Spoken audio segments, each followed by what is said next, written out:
Hello बच्चों, स्वागत है आपका दीवाने NEET and JEE YouTube channel में। मैं प्रांशु अग्रवाल। और जैसे कि आप लोगों को पता है कि हमने अपने यूट्यूब चैनल पर एच वर्मा सर के बुक की सीरीज स्टार्ट की हुई है, जिसमें मैं क्लास 11th के अकॉर्डिंग अगर बात करूँ तो chapter 1 and chapter 1 completely cover करवा चुका हूँ। आपको चैप्टर 2 लगभग कंप्लीट होने वाला है, जिसमें मैं एक्सरसाइज के क्वेश्चन नंबर 25 तक आपके साथ डिस्कस कर चुका हूं। आज मैं डिस्कस करने वाला हूं क्वेश्चन नंबर 26, 27 एंड 29। तो चलिए स्टार्ट करते हैं वीडियो को बिना टाइम वेस्ट किए। तो अगर मैं क्वेश्चन नंबर 26 की बात करूं, जो कि आपको अपनी स्क्रीन पर भी विजिबल होगा, क्वेश्चन में कहा जा रहा है कि एक फंक्शन है या एक ग्राफ है y = e की power minus x. y = e की पावर माइनस एक्स के graph x axis and y axis के बीच में जो एरिया एनक्लोज्ड होगा वो एरिया हमें पता करना है।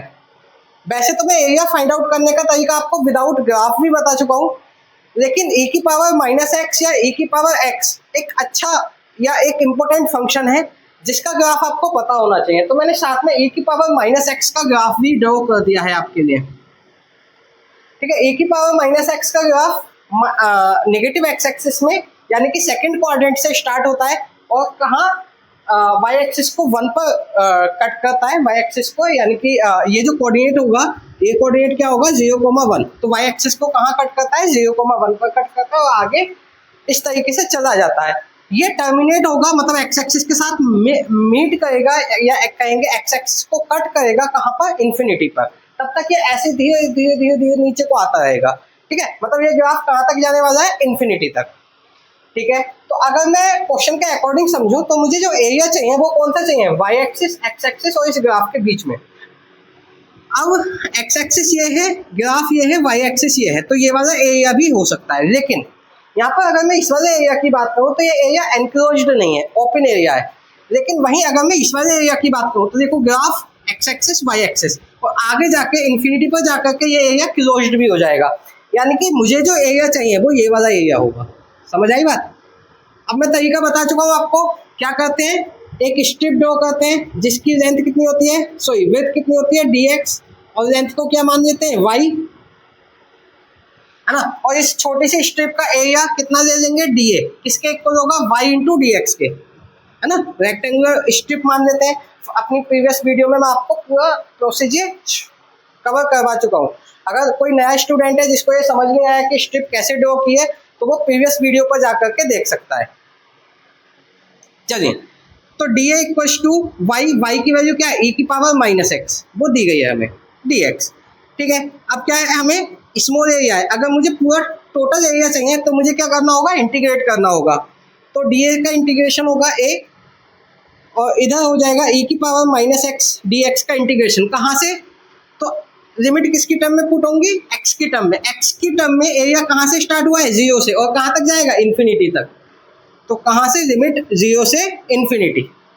ठीक है, तो a = अच्छा e की पावर माइनस एक्स का इंटीग्रेशन क्या होगा, तो e की पावर माइनस एक्स का इंटीग्रेशन होगा e की पावर माइनस एक्स अपॉन -1।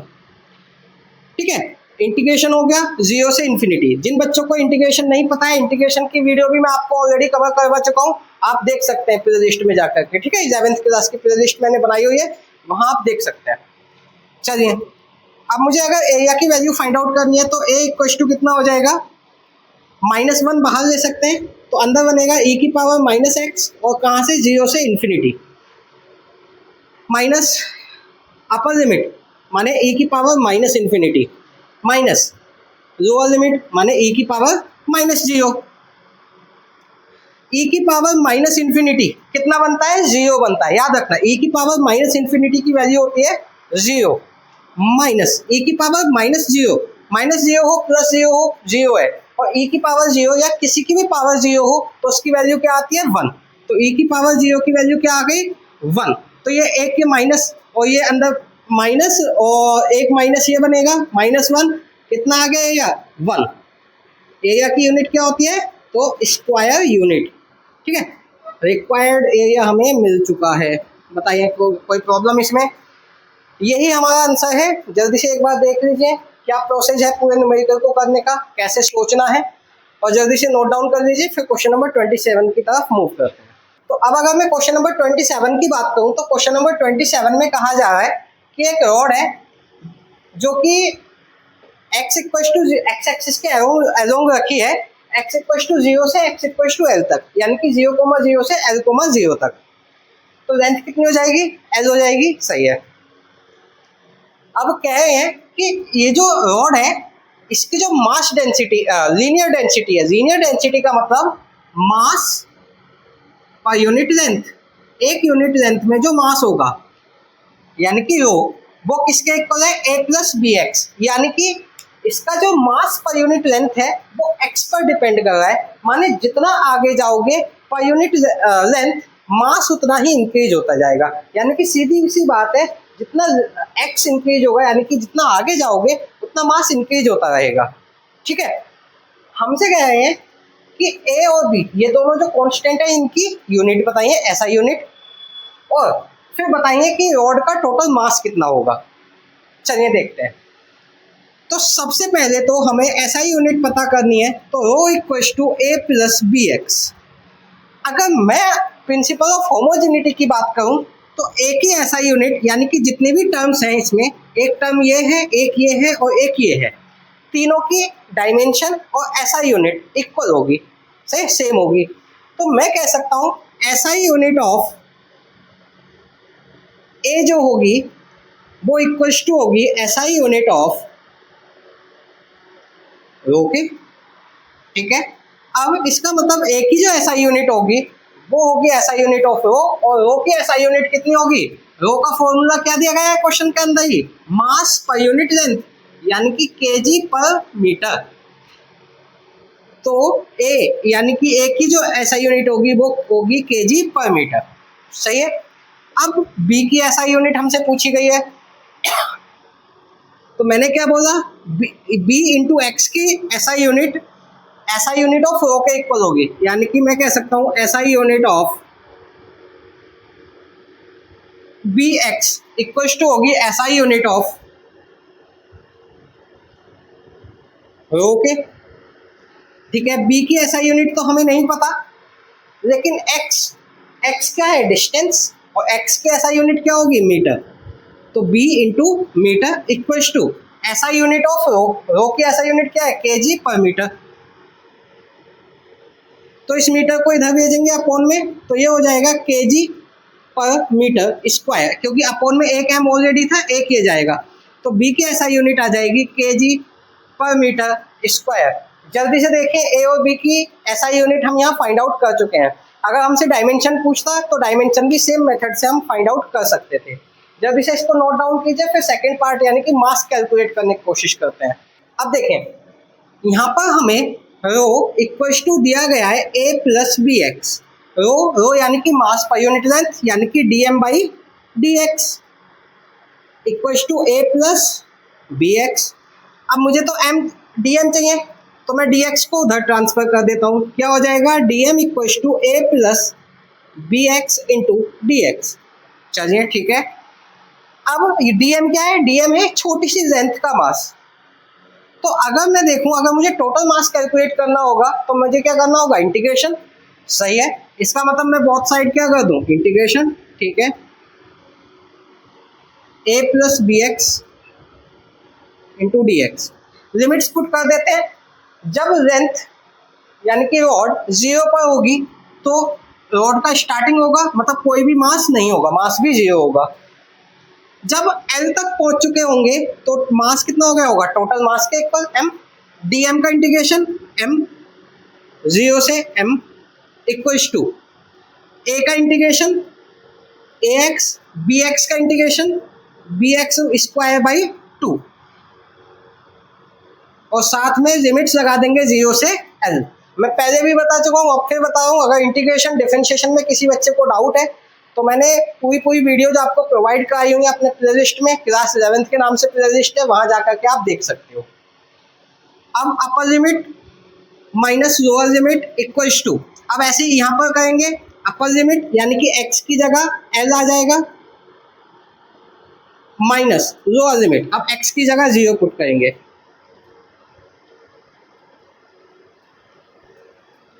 तो ये तो 0, ये भी 0, यानी कि सेकंड टर्म पूरी 0 हो गई, ये वाली लोअर लिमिट वाली। क्या बचा, m इक्वल टू आ गया ए एल, अच्छा ये बीच में प्लस है तो यहाँ प्लस आएगा, plus b l square by 2। ठीक है, तो ये आ गया हमारा total mass of the rod. जल्दी से देखें और समझने की कोशिश कीजिए। अगर किसी बच्चे को कोई डाउट है तो मुझे बताइए, मैं कमेंट बॉक्स में आपका पूरा सॉल्यूशन प्रोवाइड करा दूंगा आगे। तो आप क्वेश्चन नंबर 28 की तरफ मूव करते हैं। क्वेश्चन नंबर 28 स्टार्ट करने से पहले मैं एक इन्फॉर्मेशन आपके साथ शेयर करना चाहूँगा। जैसे कि इस वीक हमारा ये चैप्टर कंप्लीट हो जाएगा, सेकंड चैप्टर, अब हम थर्ड चैप्टर स्टार्ट करेंगे जो कि है मोशन वाला। और मोशन वाले चैप्टर में मुझे पता है बच्चों को रिलेटिव मोशन में बहुत ज़्यादा प्रॉब्लम आती है ना। रिलेटिव मोशन जैसे रेनमैन प्रॉब्लम, अम्ब्रेला वाली प्रॉब्लम, रिवर वाली प्रॉब्लम, उन सब टाइप की प्रॉब्लम्स में थोड़ा बच्चों को ज़्यादा प्रॉब्लम आती है। तो मैंने नेक्स्ट संडे, जो अपकमिंग संडे है, इस संडे में एक क्लास ऑर्गेनाइज करने जा रहा हूँ ऑनलाइन, जो कि यूट्यूब पर नहीं होगी, दूसरे प्लेटफॉर्म पर होगी, जिसका लिंक मैंने वीडियो के डिस्क्रिप्शन में दिया गया है। जो बच्चे क्लास ज्वाइन करना चाहते हैं, अच्छा ये आप समझ लीजिए कि एक उसी एक क्लास में मैं वो पूरा टॉपिक आपको क्लियर करवा दूंगा, ये बिल्कुल गारंटी की बात है। ठीक है, तो अगर आप लोग उस क्लास को लेने में इंटरेस्टेड है तो वीडियो के डिस्क्रिप्शन में मैंने गूगल फॉर्म का लिंक दिया हुआ है, वो गूगल फॉर्म फिल कर दीजिए ताकि आपकी इन्फॉर्मेशन मेरे साथ आ जाए और मैं आपको लिंक शेयर कर पाऊँ at the time of class, और क्लास के बारे में बाकी इन्फॉर्मेशन भी आपको दे पाऊँ। ठीक है, तो जो बच्चे इंटरेस्टेड है जल्दी से गूगल फॉर्म की लिंक फिल कर दीजिए वीडियो के लास्ट में, या अभी भी कर सकते हो वीडियो को पॉज करके, और जिन्होंने फिल कर दिया है जल्दी से वीडियो को आगे देखें। तो क्वेश्चन नंबर 28 में हमसे कहा जा रहा है कि rate of change of linear momentum यानी कि d p by d t equal to 10n plus 2n पर सेकेंड इंटू टी। अब ये बहुत बच्चे तो यहाँ पर ये कंफ्यूज हो गए होंगे कि ये n और n अपॉन सेकेंड क्या है, s क्या है ना। तो ये कुछ भी नहीं है, ये एक्चुअली यूनिट है। यूनिट पर ध्यान नहीं देना है, ये क्या है, ये न्यूटन है और ये न्यूटन पर सेकेंड है। न्यूमेरिकल करते समय हम इसको हटा सकते हैं, ये खाली 10 है, ये हमारे लिए 2 है और ये साथ में t है। n और ns हमारे किसी काम का नहीं है। ठीक है, न्यूटन और न्यूटन पर सेकेंड ये यूनिट है, सिंपली दी गई है। ठीक है, नहीं दी होती तब भी ठीक है। अब क्वेश्चन में क्या कहा जा रहा है कि जब टाइम 0 है उस समय मोमेंटम 0 है, तो बताइए जब टाइम 10 सेकेंड होगा तो मोमेंटम कितना होगा। यानी कि सीधी सी बात है, हमसे मोमेंटम पूछा है, हमसे dp बाई डी टी दे रखा है, मोमेंटम पूछा है। तो सबसे पहले dp बाई डी टी देख लें क्या है। तो dp by d t equal to है 10 प्लस 2t, है ना। मैंने वो यूनिट्स हटा दी, कंफ्यूज कर रही थी, हटा दो। अब मुझे चाहिए p, यानी कि dt को उधर ट्रांसफर कर दो। तो dp equal to 10 plus 2t into d t. अब मुझे p चाहिए और मेरे पास है dp यानी कि स्मॉल मोमेंटम, तो मैं क्या करूं, इंटीग्रेट कर दूं, है ना। तो बोथ साइड क्या कर देंगे, इंटीग्रेशन। तो dp equal to 10 plus 2t और साथ में dt, और बोथ साइड कर देंगे इंटीग्रेशन। अब लिमिट्स अप्लाई करनी होंगी, लिमिट्स हमें दी गई है। जब टाइम 0 है तो मोमेंटम 0, जब टाइम की लिमिट 0 है तो मोमेंटम भी क्या है, 0। जब टाइम की लिमिट 10 है तो मोमेंटम कितना मान लेंगे, p, और यही तो p मुझे चाहिए। हो गया, dp का इंटीग्रेशन p आ जाएगा 0 से p इक्वल टू, इधर अगर इंटीग्रेशन करेंगे तो 10 का इंटीग्रेशन कितना होगा t के रेस्पेक्ट में, 10t प्लस 2t का integration 2t square by 2, limits 0 से 10, ये 2 से 2 कैंसिल्ड, अपर लिमिट माइनस लोअर लिमिट। वैसे यहाँ भी पहले अपर लिमिट पुट करेंगे, जहाँ जहाँ t लिखा है सब जगह 10 पुट कर दो। तो 10 इंटू टी यानी कि 10 प्लस t का स्क्वायर यानी कि 10 का स्क्वायर, अपर लिमिट पुट हो गई माइनस लोअर लिमिट, जहाँ जहाँ t लिखा है 0 पुट कर दो। तो 10 इंटू 0 प्लस 0 का स्क्वायर, है ना, ये 2 से 2 कैंसिल हो गया। तो ये पूरी टर्म तो 0 हो जाएगी। तो p इक्वल टू कितना मिलेगा, p माइनस 0 यानी कि p equal to 10 into 10 that is 100 plus 10 का स्क्वायर फिर से 100, कितना हो जाएगा 200। ठीक है, p आ गया, p आ गया। अब p की यूनिट क्या होगी, p की यूनिट क्या होगी जल्दी से बताओ, kg मीटर पर सेकेंड। सही है, क्या यूनिट होगी, kg मीटर पर सेकेंड। ठीक है, जल्दी से देख लीजिए एक बार, आंसर मैच कर लीजिए बुक से, और किसी बच्चे को अगर कोई डाउट है तो आप मुझसे पूछ सकते हैं कमेंट बॉक्स में। इसी के साथ आज हमारे तीनों क्वेश्चंस कवर हो चुके हैं, जल्दी से नोट डाउन कर लो। और जिन बच्चों ने चैनल को सब्सक्राइब नहीं किया हुआ है, सब्सक्राइब जरूर करो, वीडियो को लाइक करो, फ्रेंड्स के साथ शेयर भी करो।